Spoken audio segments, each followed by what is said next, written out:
Norway का court में भी मुझे लड़ाई करना पड़ा और उसमें बहुत सारे क्लैशेस हैं जैसे तो उधर से तो मैंने लड़ाई किया, फिर से इंडिया में आके मुझे अलग से लड़ाई करना पड़ा। और ऐसे कोई जगह नहीं है जैसे कि NCPCR, child welfare, Bardhaman child welfare, national women commission and women commission of Calcutta and women commission of Bardhaman. ऐसी कोई जगह नहीं है मैंने नहीं गया। तो आप सब आजकल एक मूवी चर्चा में देख रहे होंगे, मिसेस चटर्जी और नॉर्वे वर्सेस नॉर्वे। तो रानी मुखर्जी ने उनमें जिनका किरदार निभाया है वो सागरिका मैम आज हमारे साथ बैठी हैं और मूवी को काफ़ी लोग प्यार भी दे रहे हैं। ट्रेलर से ही बहुत लोगों ने मूवी को पसंद करना शुरू कर दिया था। तो एक माँ की लड़ाई और माँ का अपने बच्चे को वापस पाना, उसके लिए जंग जो है वो दिखाई गई इस मूवी में। तो मैम से हम जानना चाहेंगे कि जो मूवी में जो दिखाया गया है वो कहाँ तक उस किरदार को रानी मुखर्जी निभा पाई हैं। सबसे बड़ी बात है रानी मुखर्जी जैसे उन्होंने किरदार निभाया वही इतना अच्छे से उन्होंने निभाया जैसे एक मेरे केस में जो हुआ था और जैसे मैंने लिखा है बुक में वैसे ही उन्होंने किया।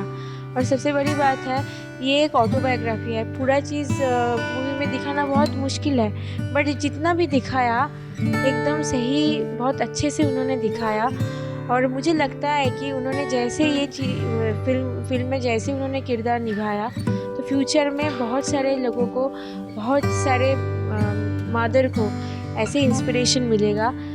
वो लोग वो मतलब मदर्स ने बच्चे को मतलब एक फिर वापस लेने के लिए लड़ पाएंगे ज़रूर।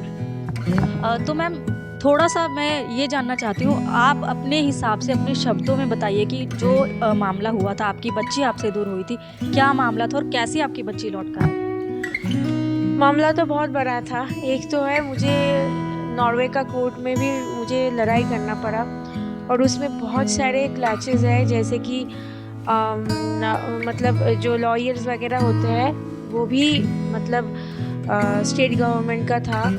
और हम एक्चुअली मैं उधर अकेले ही लड़ रही थी। मेरा हस्बैंड का फैमिली कोई सपोर्ट नहीं कर रही थी मुझे।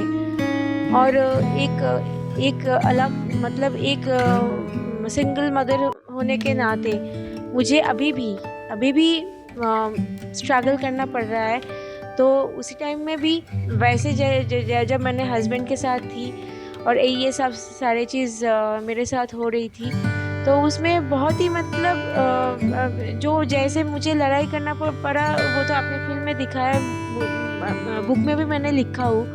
तो उधर से तो मैंने लड़ाई किया, फिर से इंडिया में आके मुझे अलग से लड़ाई करना पड़ा। और ऐसे कोई जगह नहीं है जैसे कि NCPCR, child welfare, Bardhaman child welfare, national women commission and women commission of Calcutta and women commission of Bardhaman. ऐसी कोई जगह नहीं है मैंने नहीं गया।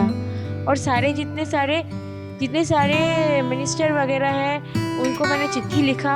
और मेरे साथ भी मतलब मेरे सपोर्ट में सुरन्या अय्यर जो अभी वो मतलब ये सारे मतलब चाइल्ड वेलफेयर के ऊपर काम करता है, वो हमारे साथ थे।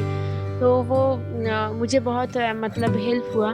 तो जैसे कि लड़ाई बहुत बड़ा था बट मेरा एक ही गोल था, बच्चे को वापस मेरे कस्टडी में मैं ले आऊँगी। तो वही मैंने किया।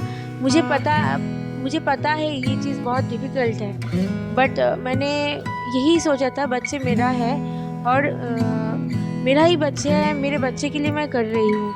और एक माँ होने के नाते वो सब कुछ कर सकते हैं उसके बच्चे के लिए। और माँ कभी बैड मदर कभी नहीं होता है, माँ एक माँ ही होता है। हम अच्छा माँ है बुरा माँ है पता नहीं, पर माँ हूँ सर। तो आपने अभी बताया जैसे कि आपको अपने पति की तरफ से साथ नहीं मिला था, ऐसा क्यों? वो तो पति बोल पाएंगे अच्छे से क्योंकि उन्होंने कोई वाइफ को ऐसे सिचुएशन पे उन्होंने हेल्प नहीं किया। बच्चे तो उनका भी है, सिर्फ मेरा भी नहीं है।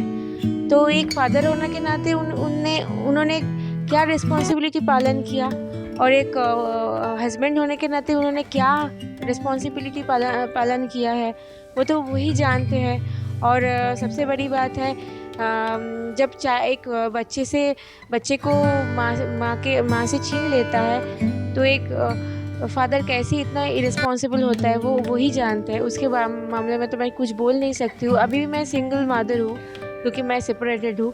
तो मुझे लगा कि ये लड़ाई मेरा था और अभी भी मेरा ही रहेगा और फ्यूचर में मेरा ही होगा।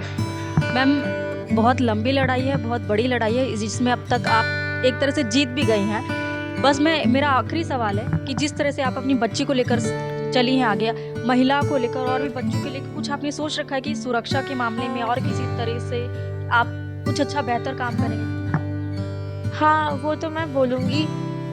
एक चीज़ मैं बोलूँगी, सिर्फ चाइल्ड वेलफेयर तो एक ऑब्वियसली इस मूवी बोलिए बुक बोलिए, इसका काम तो मतलब उसके ऊपर ओरिएंटेशन है। बट और चीज़ एक बोलूँगी, कोई वुमन को इंडिपेंडेंट होना बहुत ज़रूरी है। मतलब कि हस्बैंड अच्छा हो ठीक है, बट सब कुछ मतलब उसका ख़राब भी हो तो अकेले वो लड़ पाएंगे, ऐसे सिचुएशन होना चाहिए। तो वही मैं हर औरत को यही बोलती हूँ कि खुद के दम से लड़ो और खुद इंडिपेंडेंट हो, किसी के ऊपर डिपेंडेंट मत हो। यही मैं बोलना चाहती हूँ। और मुझे लगता है कि गवर्नमेंट को महिला का जो सुरक्षा है उसके लिए और भी कुछ करना चाहिए। और साथ में बच्चे जो बहुत सारे फैमिलीज़ वगैरह NRI बाहर में रहते हैं और वो बाहर में जाके बहुत सारे प्रॉब्लम में फंस जाते हैं, उसके लिए कुछ रूल्स एंड रेगुलेशंस बनाना बहुत ज़रूरी है कि जैसे बाहर में जाके भी उसका फैमिली वगैरह बच्चे को सब कुछ इंडिया में रिपैट्रिएशन होना बहुत ज़रूरी है। ये रूल्स एंड रेगुलेशंस होना चाहिए।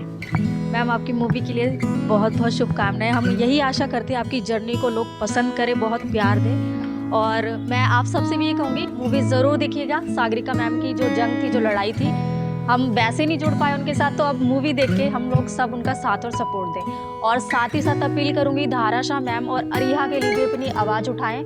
और जैसे मैम अपनी बच्ची को लेकर आए, अरिहा भी जल्द भारत लौट कर आए। धन्यवाद।